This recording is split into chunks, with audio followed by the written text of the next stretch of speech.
What if everything you were told about Britain's economy was a lie?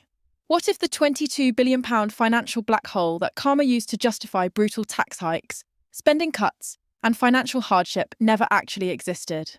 What if the very foundation of Labour's economic plan was built on deception, carefully crafted to manipulate the public, silence opposition, and tighten the government's grip on power? Well, the truth is finally out, and it's even worse than anyone could have imagined. Documents have been leaked, whistleblowers have come forward, and now even Starmer's own MPs are turning against him. The scandal is exploding on live TV. Ministers are resigning. The public is furious. And Starmer? He's running out of time. For months, Keir Starmer and his government pushed a terrifying narrative. Britain was facing an economic disaster. They told the public that there was a £22 billion financial black hole, an economic shortfall so catastrophic that tax hikes, spending cuts, and tough sacrifices were the only way forward. This claim was repeated endlessly. Labour ministers stood at podiums, warning of economic collapse. The media ran headline after headline, treating the deficit as undeniable truth. And the British people were left with no choice but to believe it. But here's the shocking reality. The £22 billion crisis was a complete fabrication. The numbers were exaggerated, manipulated, and deliberately misleading. Independent financial analysts, whistleblowers, and even members of Starmer's own party have confirmed that the so-called black hole was nothing more than a political tool. It was never about saving the economy. It was about controlling the people. Let's break it down. The figure itself was built on outdated projections, worst-case scenarios, and cherry-picked statistics. The Office for Budget Responsibility, which Labour repeatedly cited, never actually confirmed this number. In fact, their own report made it clear that it was impossible to judge how much of the supposed deficit was real. But that didn't stop Starmer's government from using it to justify one of the largest tax hikes in British history, taking more money out of your pockets while pretending they were acting out of necessity. And here's where it gets even worse. While the public was told that these financial measures were unavoidable, Labour was secretly spending billions elsewhere. Leaked internal documents revealed that huge sums of taxpayer money were funneled into wasteful projects, unnecessary government salaries, and political favours. Money that should have gone to essential services like the NHS, pensions, and public sector wages was instead used to prop up Starmer's political machine. But the deception didn't stop there. The government knew that if the people started asking questions, the entire narrative would fall apart, so they controlled the conversation. Critical voices in the media were silenced. Economic experts who challenged the numbers were ignored, and anyone within Labour who dared to question the legitimacy of the £22 billion figure was quickly shut down. Now the truth is finally coming out, and the consequences are devastating. Labour MPs who once stood by Starmer are now scrambling to distance themselves from this scandal. The British people, who were forced to tighten their belts based on a lie, are demanding accountability. Protests are erupting, public trust is at an all-time low, and with every new revelation, Starmer's grip on power weakens. This isn't just another political controversy. This is a betrayal of trust on a scale we've never seen before. Starmer promised transparency. He promised honesty. And yet, he has been caught using false figures to justify policies that hurt millions. The question now is, how much longer can he hold on before everything collapses? The £22 billion deception didn't just happen in isolation. It wasn't an accident or a simple miscalculation. It was a carefully constructed illusion designed to control public perception. And the mainstream media played a crucial role in making sure that illusion remained intact. From the moment Labour began pushing the false narrative of an economic black hole, major news outlets fell in line without hesitation. Journalists who were supposed to question power instead became mouthpieces for Starmer's government, repeating the £22 billion claim as fact, running sensational headlines about financial collapse, and drowning out any opposing voices who dared to challenge the numbers. Every major channel, every prominent newspaper, every so-called economic expert invited to speak on television echoed the same message. Britain was in deep financial trouble, and only Labour's drastic measures could save it. But behind the scenes, the reality was far more sinister. Leaked reports now confirm that Labour officials worked directly with media executives to shape the public narrative, ensuring that any counter-arguments were buried. Editors were briefed with exclusive inside information from government sources. Data was selectively released to support the £22 billion figure, and interviews with dissenting economists were either heavily edited or scrapped altogether.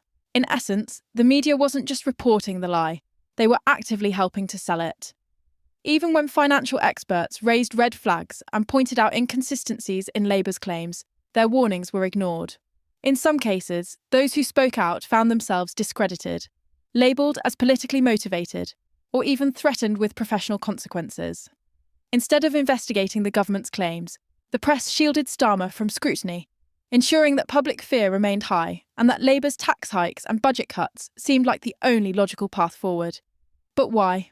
Why would the media willingly participate in such an obvious deception?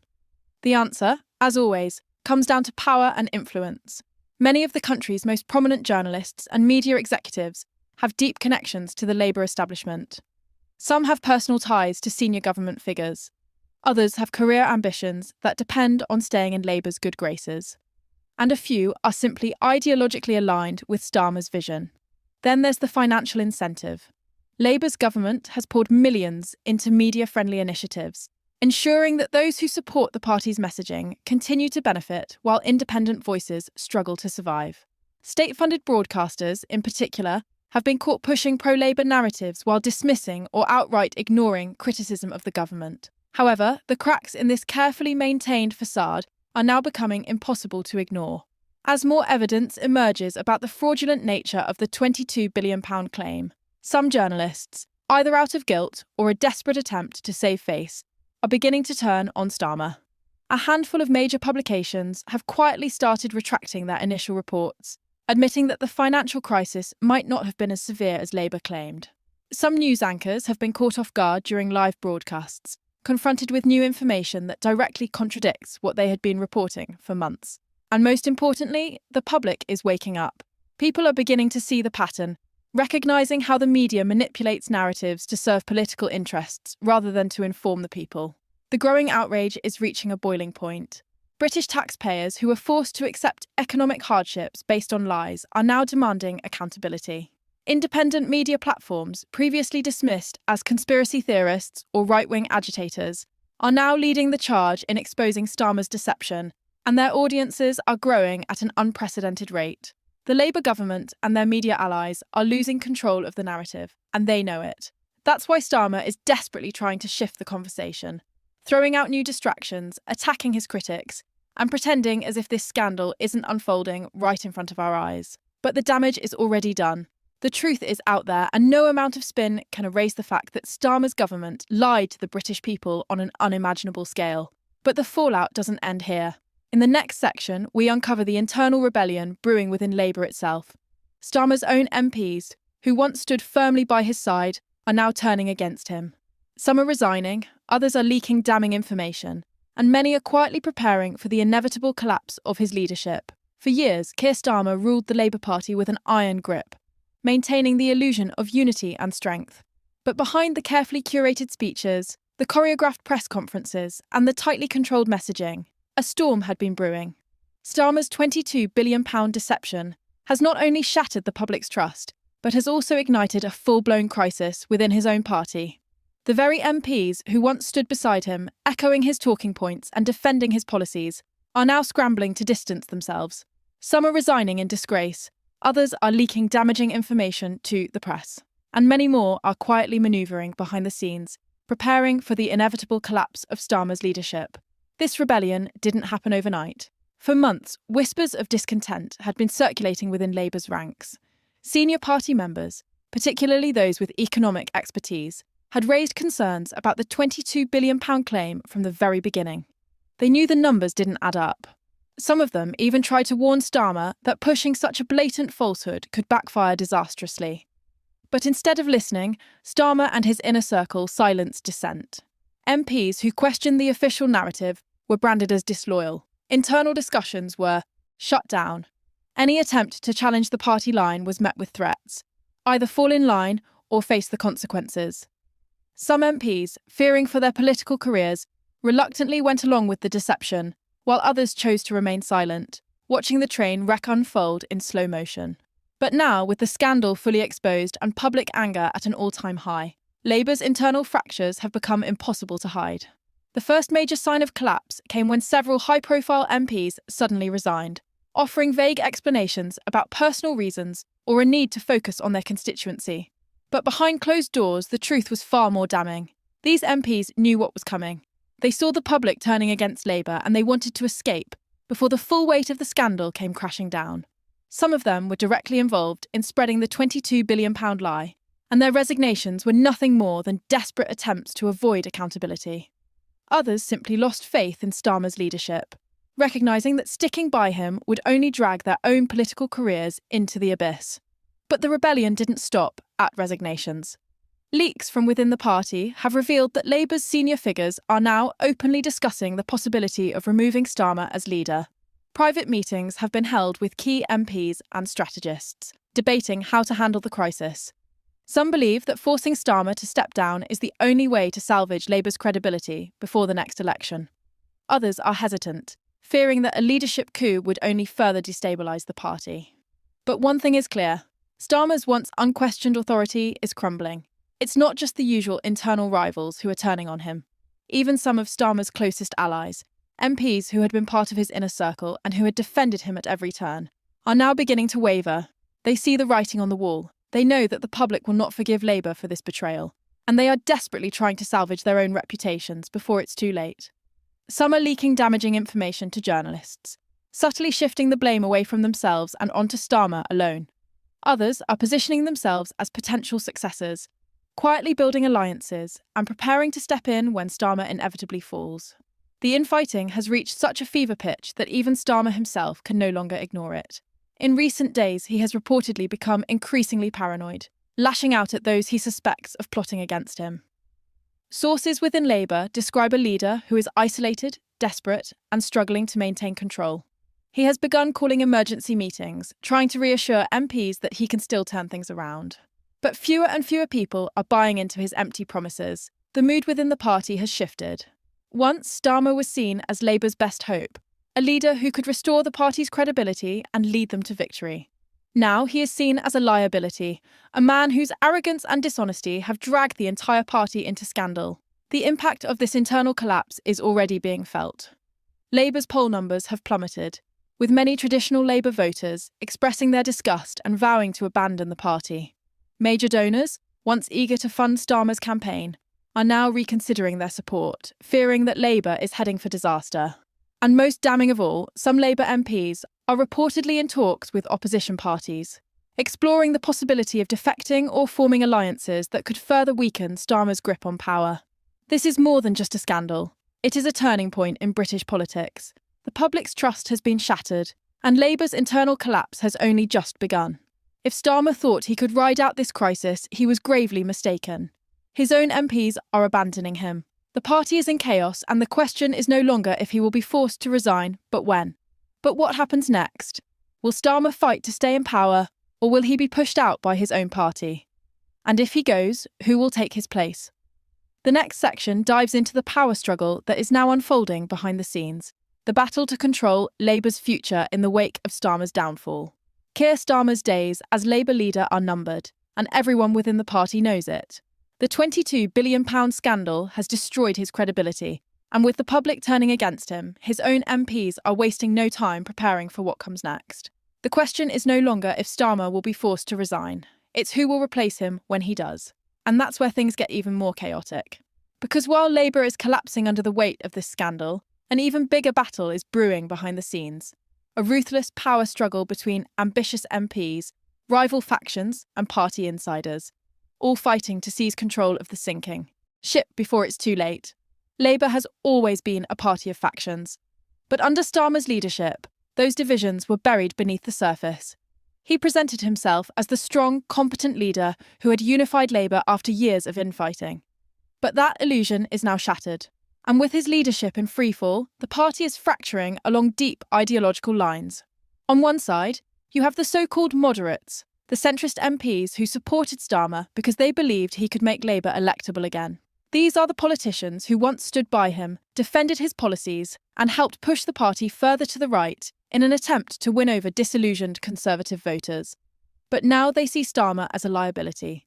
His collapse threatens their own political futures, and they are already rallying around potential successors who they believe can take his place and continue his centrist agenda without the baggage of scandal. On the other side, you have Labour's left-wing faction, the MPs and grassroots activists who never truly accepted Starmer as leader in the first place. Many of them saw him as a betrayal of what Labour should stand for, accusing him of abandoning working-class voters, embracing corporate interests, and purging the party of anyone who dared to challenge his authority. And now that Starmer is weakened, they see an opportunity to reclaim control of the party and reverse everything he has done. Some are already calling for a full reckoning, demanding that not only Starmer but his entire inner circle be removed from power. Others are going even further, arguing that the party must apologise to its voters and completely overhaul its leadership if it wants to survive the next election. But as these factions clash behind closed doors, another group is watching and waiting, the opportunists. These are the MPs who have no real ideological loyalty, no deep convictions, no strong allegiances to either side. They are career politicians, driven purely by ambition, and they will align themselves with whoever they think has the best chance of winning. Right now, they are carefully calculating their next moves, gauging public opinion, testing the waters, and waiting for the right moment to throw their support behind a likely successor. Some of them have already begun leaking information to journalists, feeding stories that paint themselves as the future of the party while quietly undermining their rivals. Others are working behind the scenes, holding secret meetings, making promises, and securing alliances that will help them seize power when the time is right. So who are the frontrunners in this race for control? Several names are already being floated as potential replacements for Starmer. Some of them are well-known figures, high-profile MPs with significant public recognition who have spent years positioning themselves as future leaders. Others are rising stars. Within the party, lesser-known but increasingly influential politicians see this crisis as their chance to step into the spotlight. One name that keeps coming up is Rachel Reeves, the current Shadow Chancellor. As one of Starmer's closest allies, Reeves has played a central role in shaping Labour's economic policies, and some within the party see her as a natural successor. She has a reputation for being tough, pragmatic, and fiercely loyal to Labour's centrist vision. However, that loyalty could also be her biggest weakness. She was heavily involved in pushing the £22 billion claim, and if Starmer goes down because of this scandal, she may not be far behind. If Labour's members decide they need a complete break from Starmer's leadership, Reeves could find herself cast aside alongside him. Another name being discussed is Angela Rayner, the current deputy leader of the Labour Party. Rayner has long been one of the most popular figures among Labour's grassroots supporters. Known for her fiery speeches and working-class background, she has often positioned herself as a more authentic, relatable alternative to Starmer's robotic and overly polished persona. But Rayner is also a deeply polarising figure within the party. Some see her as too left-wing to win over centrist voters, while others question whether she has the discipline and strategic thinking needed to lead Labour through this crisis. Still, if Starmer falls, Rayner could emerge as a strong contender, especially if the party's left-wing faction rallies behind her. Then there's Wes Streeting, the Shadow Health Secretary, who has been quietly building his profile as a future leader. Streeting has positioned himself as a fresh, dynamic figure who could appeal to both moderates and progressives within the party. He has been careful to distance himself from Starmer without directly attacking him, and some within Labour see him as a potential compromise candidate who could unite the warring factions.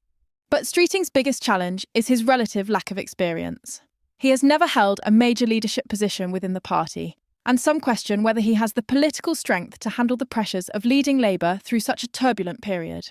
Meanwhile, figures from Labour's left, such as Zara Sultana and Richard Burgon, are being championed by the party's more radical activists. They argue that Labour needs a dramatic shift back to its socialist roots, seeing Starmer's collapse as proof that centrism has failed. But while their supporters are vocal, they may struggle to gain enough mainstream support within the party to launch a serious leadership challenge. The reality is that many Labour MPs and strategists still believe a hard-left candidate would be unelectable in a general election, and they may resist any attempt to take the party in that direction. But beyond the individual names, the real battle is about something much bigger, the very future of the Labour Party itself. Will Labour double down on the centrist, corporate-friendly approach that Starmer pursued, hoping that a fresh face can distance them from the scandal while maintaining the same overall strategy? Or will the party's left wing seize this moment to push for a radical transformation, arguing that the only way to restore trust with voters is to completely abandon Starmer's approach? And then there's an even darker possibility. Labour could descend into complete chaos, with no clear leader emerging and internal warfare tearing the party apart. If Labour MPs can't agree on a successor, or if the infighting becomes too intense, the party could be left leaderless and directionless for months, giving the Conservatives an opportunity to exploit the crisis.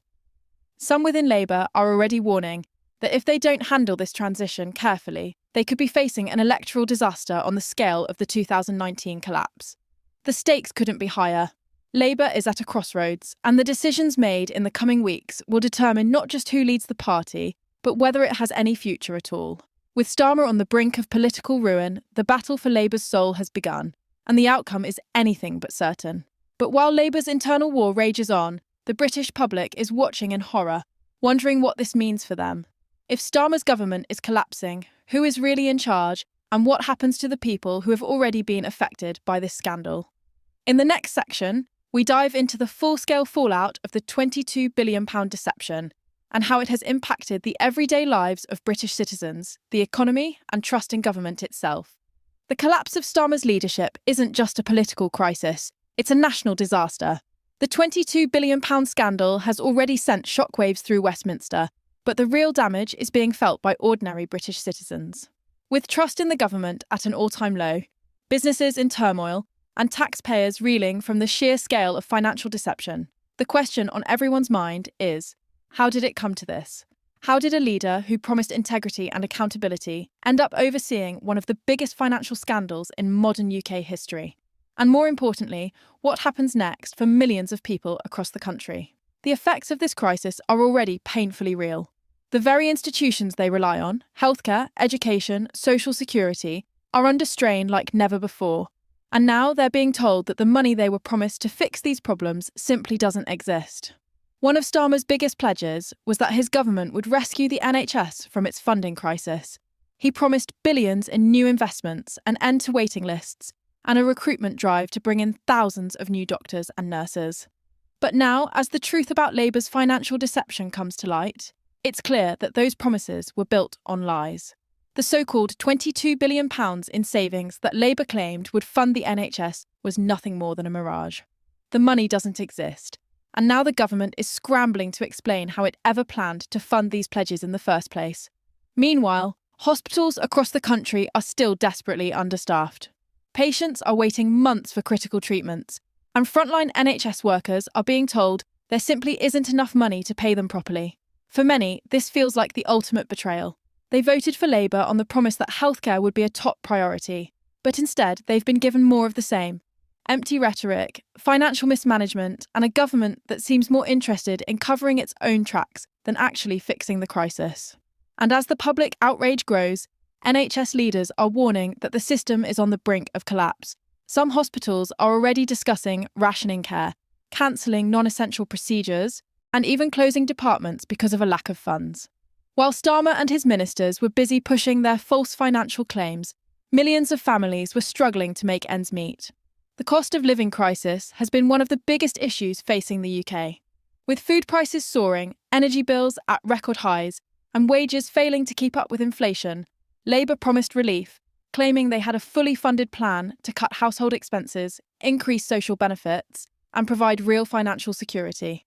But as we now know, that was a lie. With the £22 billion figure exposed as a fabrication, Labour's entire economic plan has fallen apart. The support that families were counting on is now in jeopardy, and the government is scrambling to find ways to fill the massive financial black hole left behind by Starmer's deception. And what's their solution? More taxes, more borrowing, and more cuts to essential services. Instead of easing the financial burden on working families, Labour's incompetence is making it worse. And it's not just everyday citizens feeling the impact. As small businesses, the backbone of the UK economy, are being crushed by rising costs, with many already closing their doors. Business leaders are furious, demanding answers as to how Labour could allow such a catastrophic financial miscalculation to happen. Starmer's government promised economic stability, but instead they've created uncertainty, fear and chaos. Labour claimed they had a bold, ambitious plan to fix the housing crisis, promising thousands of new affordable homes, rent control policies to stop landlords from price gouging tenants, and reforms to make home ownership easier. But with the £22 billion scandal, all of those promises have now been exposed as hollow. There is no funding for these initiatives. There never was. For first-time buyers, this is devastating news. Many had placed their hopes in Labour's policies, believing they would finally have a chance at owning a home. But now house prices continue to rise, mortgage rates remain unaffordable, and young people are once again being told they have no realistic path to home ownership. Renters, too, are facing betrayal. Labour had vowed to implement rent caps and protections against unfair evictions. But with the government's financial credibility in ruins, those policies are now unlikely to ever materialise. Instead, landlords are raising rents at record rates, knowing that the government is too weak to stop them. The dream of stable, affordable housing is slipping further away, and millions are left wondering how they will afford to keep a roof over their heads in the coming years. Perhaps the most shameful consequence of this scandal is the impact it's having on the UK's most vulnerable citizens, pensioners and those who rely on social benefits. Labour had promised that pensions would be protected, that the triple lock would remain in place, and that social welfare programmes would receive a much-needed funding boost. But as the full extent of the government's financial mismanagement is revealed, those promises are now crumbling. The Treasury is already discussing potential cuts to pensions and benefits as a way to plug the massive financial hole left by the £22 billion deception. For pensioners, many of whom have spent decades paying into the system, this is a devastating betrayal. They were promised security, only to find themselves at risk of losing the benefits they depend on. Disabled people, single parents, and low-income workers are also facing uncertainty. Many were already struggling to get by on limited benefits, and now, with Labour's financial meltdown, there is growing fear that further cuts could be on the way.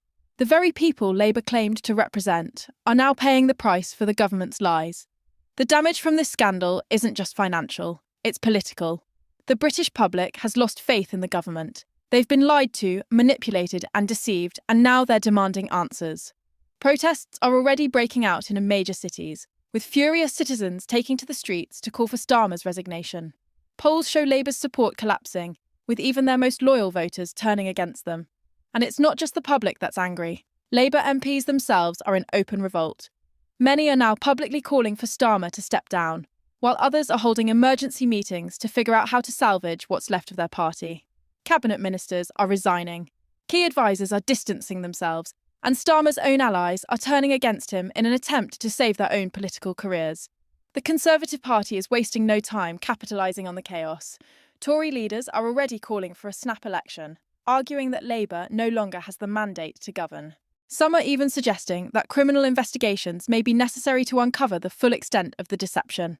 The pressure is mounting, and Starmer's government is running out of time. But what happens next? Will Starmer fight to stay in power, or will he be forced to resign? And if he does step down, who will take his place? The crisis is reaching its breaking point, and in the final section, we'll explore how this scandal could reshape the future of British politics, and whether Labour can survive the fallout at all. The fallout from this £22 billion scandal is reaching its peak, and the consequences are undeniable. What started as a political miscalculation has now erupted into a full-blown crisis that threatens to bring down the Labour government. Starmer, the man who once promised honesty and accountability, is now fighting for his political life. His MPs are turning against him, his credibility is in ruins, and the British people, angry, betrayed and out of patience, are demanding his resignation. But as we enter the final stages of this scandal, the biggest question still remains unanswered. What happens next? The calls for Starmer's resignation are growing louder by the day. Every new revelation, every leak, every failed attempt at damage control only fuels the fire. Protesters are gathering outside Parliament, demanding justice for the lies they were fed.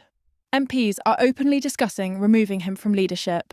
Even Starmer's closest allies are backing away, fearing that if they continue to support him, they'll go down with him. For Labour, this crisis couldn't have come at a worse time. The party was supposed to be preparing for the next general election, solidifying its position and proving that it was ready to lead the country. Instead, it's in total disarray. The very foundation of its economic policies has been exposed as fraudulent, and voters are furious. Labour's poll numbers are in freefall, and some insiders are already warning that if Starmer doesn't step down soon, the party could suffer an electoral wipeout worse than anything seen in decades.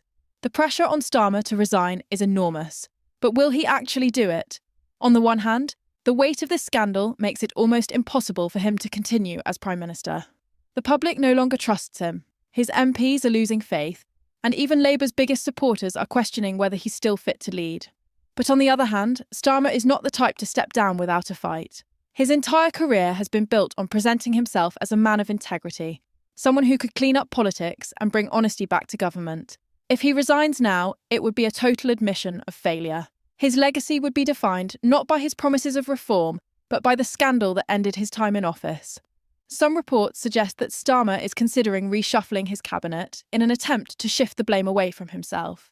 Others claim he's planning a desperate public relations campaign to try and salvage what's left of his reputation. But let's be honest, will the British people really buy into more excuses, or has the damage already been done? Even if Starmer does resign, Labour's problems won't magically disappear. The entire party is now tainted by this scandal. Every MP who defended the government's fraudulent claims is now facing tough questions. Every promise Labour made in the past year is now under scrutiny, and worst of all, the public's trust in the party has been shattered. If a leadership challenge happens, who would take Starmer's place? Would Labour try to replace him with someone from within his inner circle? Or would they bring in an outsider to clean up the mess? Some figures within the party are already being mentioned as potential replacements. But given how deep this scandal runs, would the public really trust anyone from Labour right now? One of the biggest questions left unanswered is, where is the accountability? The British public was misled about £22 billion, an astronomical amount of money that was supposedly there to fund critical services. Now that the truth has come out, who will be held responsible? Will there be an official investigation into how this financial deception was allowed to happen? Could Starmer or members of his government face legal consequences for their role in this scandal? There are already whispers in Westminster about possible inquiries, and some MPs are calling for an independent audit to uncover the full truth. But for the average British citizen, the most important issue isn't just the scandal itself, it's how to fix it. The NHS is still in crisis. The cost of living is still crushing families. Businesses are still struggling to stay afloat. If the government can't provide real answers about how they're going to repair the damage, the public's anger will only continue to grow. At the end of the day, the fate of Keir Starmer and the Labour government isn't just in the hands of MPs or party insiders. It's in the hands of the British people. The public has watched politicians lie to them before, but this time the stakes are too high. They were promised a government that would fight for them, and instead they got deception, corruption, and economic chaos. Will the people accept more excuses? Will they stand by as Starmer clings to power? Or will they take to the streets, demand his resignation, and force real change? And if Starmer does step down, what happens then? Will a new leader be any different? Or will it just be more of the same? Most importantly, who can the British people trust now? The next few days will be crucial. Every moment that passes, every decision Starmer makes, and every new piece of information that comes out could determine the future of the country. But one thing is clear, this scandal is not going away. The truth has been exposed and the British people will not be silenced. What do you think? Should Starmer resign immediately? Should Labour call for a new election? Do you believe any politician can still be trusted after this level of corruption? Share your thoughts in the comments section and subscribe to our channel for more UK news. Thank you.